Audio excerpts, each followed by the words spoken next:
రే శృతికి కాల్ చేసి రమ్మన్నాడు అంటే విధులు అయిపోయిన తర్వాత కూడా తను రమ్మనడానికి గల కారణం ఏంది అని చెప్పేసి చాలా వరకు కూడా న్యూస్ అనేది స్ప్రెడ్ అవుతా ఉంది. సో దీని గురించి మీరు ఏం చెప్తారు? సోషల్ మీడియాని దయచేసి నేను ఒకటే కోరుతున్నానండి.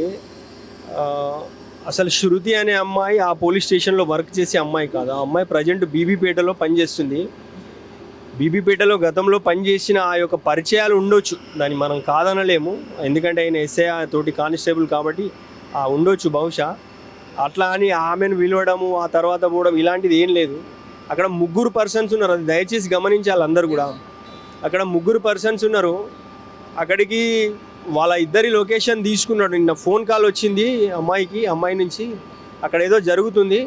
ఇమీడియట్లీ వాళ్ళ ఫోన్ లొకేషన్ తీసుకొని పోలీస్ స్టేషన్ నుంచి ఇంట్లో కనీసం డోర్ కూడా లాక్ చేసుకోకుండా, ఇంటి డోర్ కూడా లాక్ చేసుకోకుండా స్పాట్కి వెళ్ళడం జరిగింది. వెళ్ళేసరికి అక్కడ ఆ ముగ్గురు మధ్యలో ఏం జరిగిందో తెలియదు. ఆ అమ్మాయి మేబీ సూసైడ్ అటెంప్ట్ చేస్తే కాపాడే ప్రయత్నంలో చనిపోయి ఉంటాడు. సాయి నేచర్ చాలా గుడ్ నేచర్ అండి.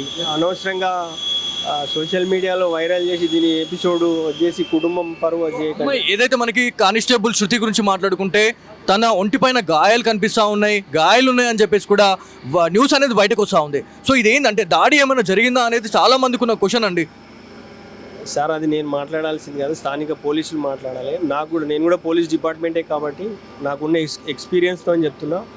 ఏదైతే నిన్న హుక్కు తగిలించి డెడ్ బాడీలను బయటకు తీసే క్రమంలో అది తగిలి ఉండొచ్చు. అక్కడ 3 ప్రాణాలు పోయినాయండి. అక్కడ గాయాల గురించి చర్చించాల్సిన అవసరమే లేదు అక్కడ. సో గతంలో కూడా మా సుమన్ టీవీ ఆధ్వర్యంలో నేను సాయి కుమార్ గారితోనే నేను ఇంటర్వ్యూ చేయడం జరిగింది. అంటే ఆత్మహత్యలకు చాలా మంది పాల్పడతా ఉన్నారు. ఆత్మహత్యలే శరీరంగా చాలా మంది కూడా వాళ్ళు ఆత్మహత్య అంటే ఒక చిన్న ఏమైనా ఇబ్బంది కలిగిందంటే ఆత్మహత్యలు పోయి వేసుకుంటా ఉన్నారు అనే దానిపైన మేము ఇంటర్వ్యూ చేసినాం సాయి కుమార్ గారితోనే. సో ఆ రోజు కూడా తను గట్టిగా చెప్పారు, అంటే ఏదైనా ఇబ్బంది కలిగినప్పుడు దాన్ని ఎదుర్కొనే శక్తి మన దగ్గర ఉండాలా, కానీ ఆత్మహత్యలు చేసుకోవద్దని స్వయంగా సుమన్ టీవీ వేదికగా సాయి కుమార్ గారు చెప్పడం జరిగింది. కాకపోతే ఈ ఆత్మహత్య మళ్ళా అనేది అంటే అతను అంత చెప్పాడు,